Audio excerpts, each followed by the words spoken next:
Investment करके profit हासिल करने की कई सारे तरीके हैं, जैसे कि आप किसी सेविंग सर्टिफिकेट में इन्वेस्ट कर दें, किसी और टाइप के सब बैंक के सर्टिफिकेट हैं उनमें आप इन्वेस्ट कर सकते हैं। इसके अलावा आप किसी बिजनेस में इन्वेस्ट करके भी आप एक अच्छा प्रॉफिट गेन कर सकते हैं। लेकिन इन सब में one of the most successful और प्रॉफिटेबल अगर कोई इन्वेस्टमेंट ऑप्शन है तो वो है रियल एस्टेट इन्वेस्टमेंट।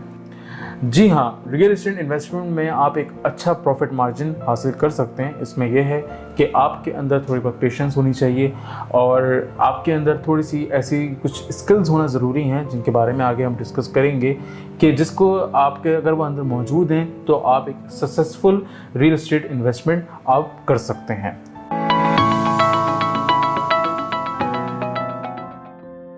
मैं उमर मुगान सारिफ और आज .pk की जानिब से मैं आपको वो बेसिक रियल एस्टेट इन्वेस्टमेंट के आपको वो कुछ स्किल्स और आपको वो टिप्स बताऊंगा, वो पॉइंट बताऊंगा जिसके बदौलत आप जो हैं आप एक सेफ और सिक्योर और प्रॉफिटेबल रियल एस्टेट इन्वेस्टमेंट कर सकेंगे। रियल एस्टेट इन्वेस्टमेंट का अगर हम एक जायज़ा लें तो आपको अंदाज़ा होगा कि दुनिया में मौजूद जो बड़े बड़े अमीर तरीन अफराद हैं उन्होंने अपनी वेल्थ का जो है एक बड़े मार्जिन का जो हिस्सा है वो उन्होंने रियल एस्टेट पे इन्वेस्ट किया हुआ है। इसकी वजह ये है कि जो रियल एस्टेट इन्वेस्टमेंट से जो मिलने वाली जो आपको प्रॉफिट का रेशो है वो बाकी और इन्वेस्टमेंट ऑप्शन से काफ़ी ज़्यादा और काफ़ी तसल्ली बख्श होता है।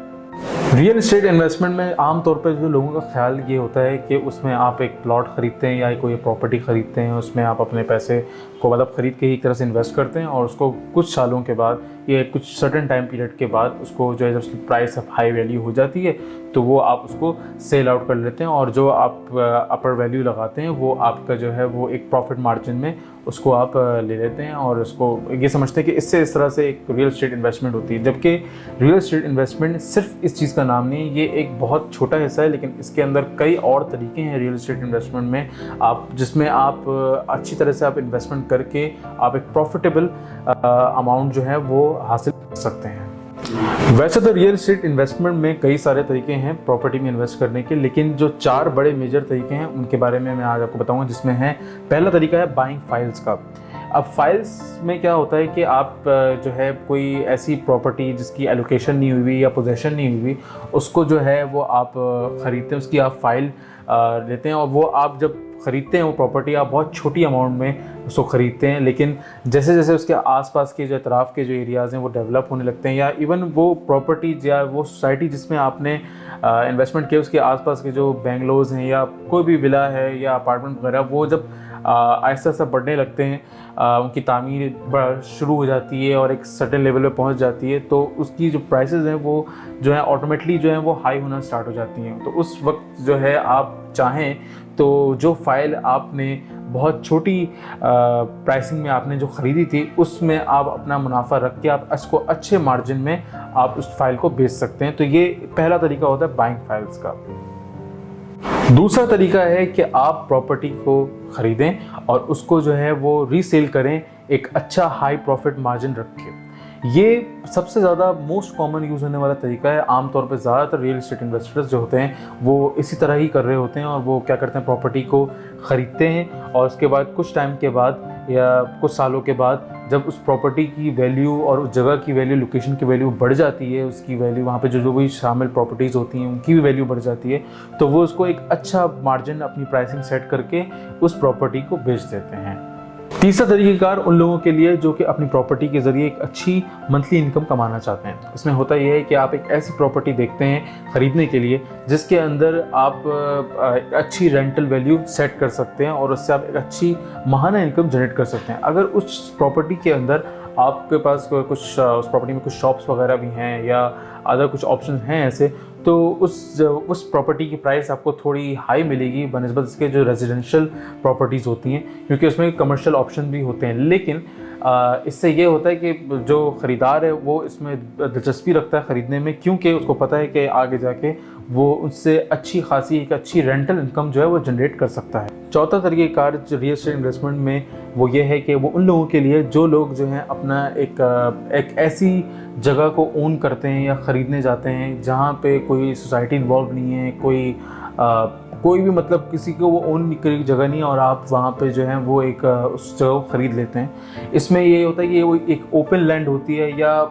इसको आप ऐसा भी कह सकते हैं कि नॉर्मल जो आपका मेट्रोपॉलिटन एरिया होता है उससे काफ़ी दूर होता है, और इस जगह को ओन करके जो है आप जो है वो प्रॉपर्टी में यहाँ पे आप तामीर करते हैं और उसको बेचते हैं या ख़रीदते हैं। इसमें ये जो ऑप्शन है ये बहुत कम यूज़ होता है, और आम तौर पे जो बड़े बड़े बिल्डर्स होते हैं या डेवलपर्स होते हैं वही इस ऑप्शन को यूज़ करते हैं। इसमें जो आपके जो प्रॉफिट के जो चांसेस हैं वो बहुत ज़्यादा हाई होते हैं, लेकिन साथ साथ इसके अंदर बहुत सारा रिस्क भी इन्वॉल्व होता है कि प्रॉपर्टी जो आपने मतलब वो जो जगह ख़रीदी हुई है, वो जो ज़मीन ख़रीदी है, वो वहाँ पे प्रॉपर्टी बनेगी नहीं बनेगी, उसके आसपास की जगहें बनेंगी या नहीं बनेगी, तो इसमें बहुत रिस्क इन्वॉल्व होता है। लेकिन बहुत सारे बिल्डर जो हैं वो और डेवलपर जो हैं वो ये रिस्क लेते हैं, क्योंकि उनको पता होता है कि आगे अपने तजर्बे के बुनियाद पे वो ये लोग रिस्क लेते हैं, ताकि उनको पता होता है कि आगे जाके जो है उनको एक अच्छा प्रॉफिट मार्जिन जो है वो देखने को मिलेगा। रियल एस्टेट इन्वेस्टमेंट से हासिल होने वाले जो फ़वाइद हैं उनमें यह है कि आप एक अच्छा जो है वो एक प्रॉफिट मार्जिन आप हासिल कर सकते हैं। अगर आप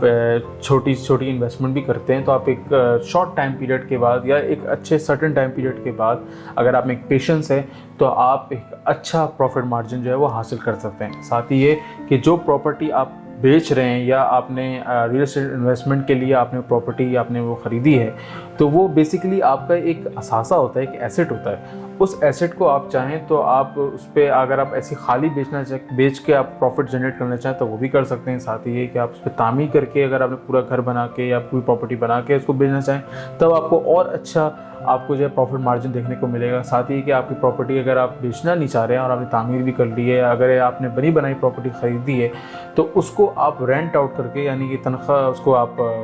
माहाना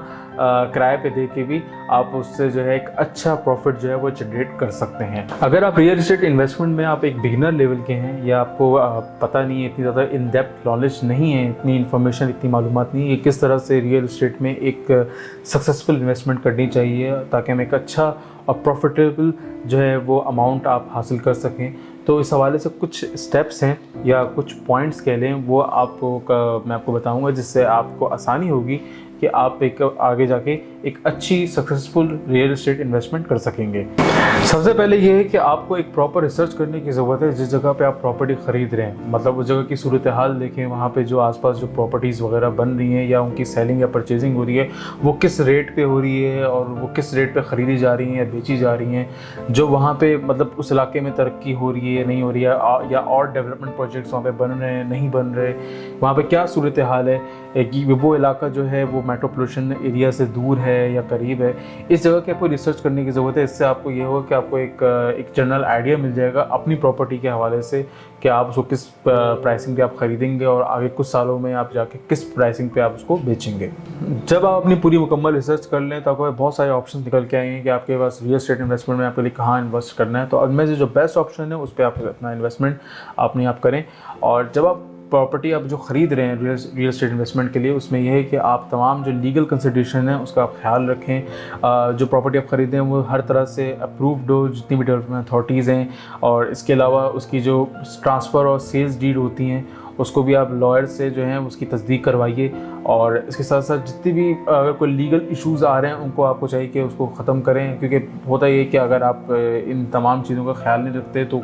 फ्यूचर में जो है बहुत सारे प्रॉब्लम्स आप फेस आउट करते हैं, जिसमें डिमोलिशन है और इस तरह के दीगर ऐसे मसले हैं जो कि आपकी प्रॉपर्टी के साथ हो सकते हैं। रियल एस्टेट इन्वेस्टमेंट में एक बहुत बड़ी मेजर चीज़ होती है, वो होती है टाइम,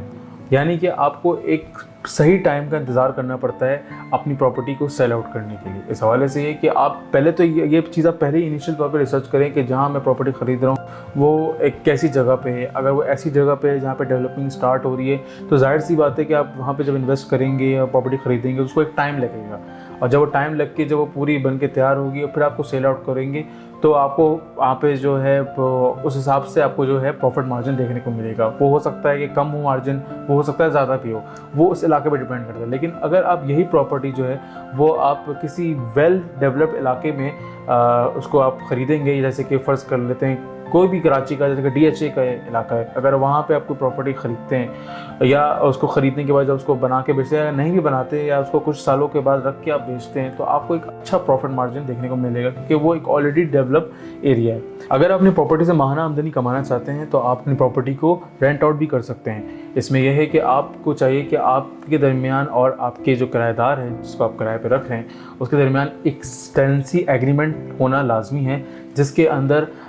जो किराए में अगर इजाफा है या कोई इंक्रीमेंट हो रहा है उसकी पूरी डिटेल मौजूद होनी चाहिए, कितने टाइम के बाद होना चाहिए, कितने अरसे के लिए वो जो किराएदार हैं वो मौजूद हैं, एडवांस की क्या रकम है, और ये सब चीज़ें जो हैं उसमें मतलब पूरी तमाम शिक्सें मौजूद होनी चाहिए उस एग्रीमेंट में, और वो उस एग्रीमेंट का होना लाजमी है।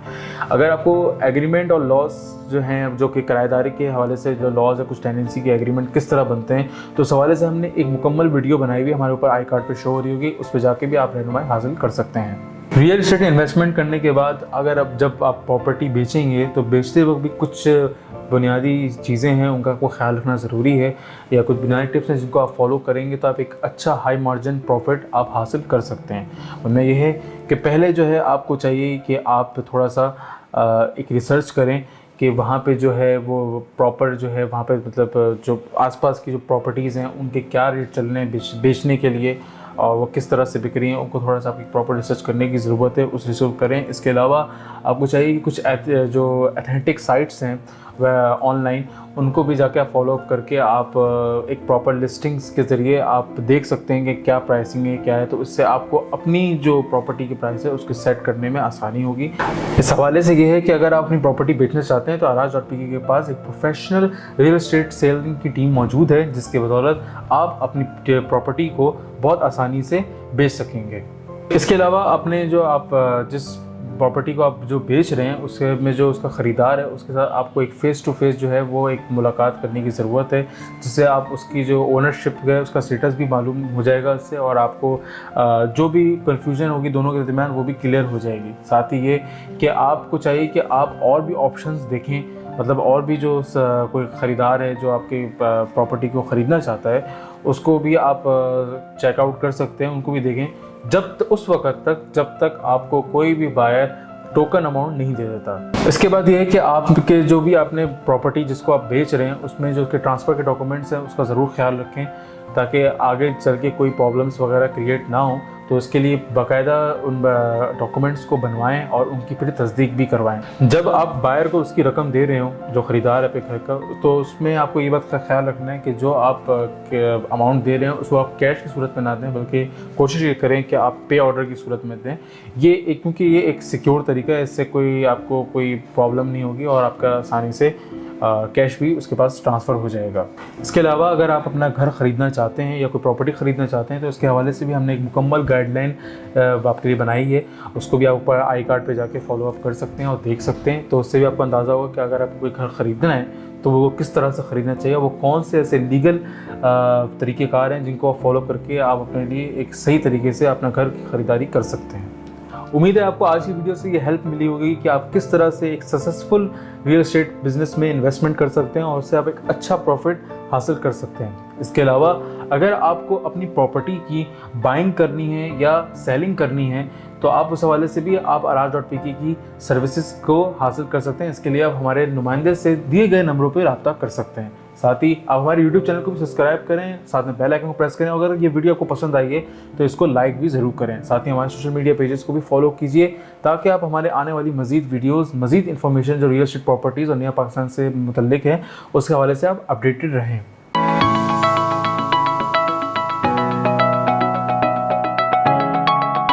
Aaraaj.pk, जहाँ ज़मीन वहाँ हम।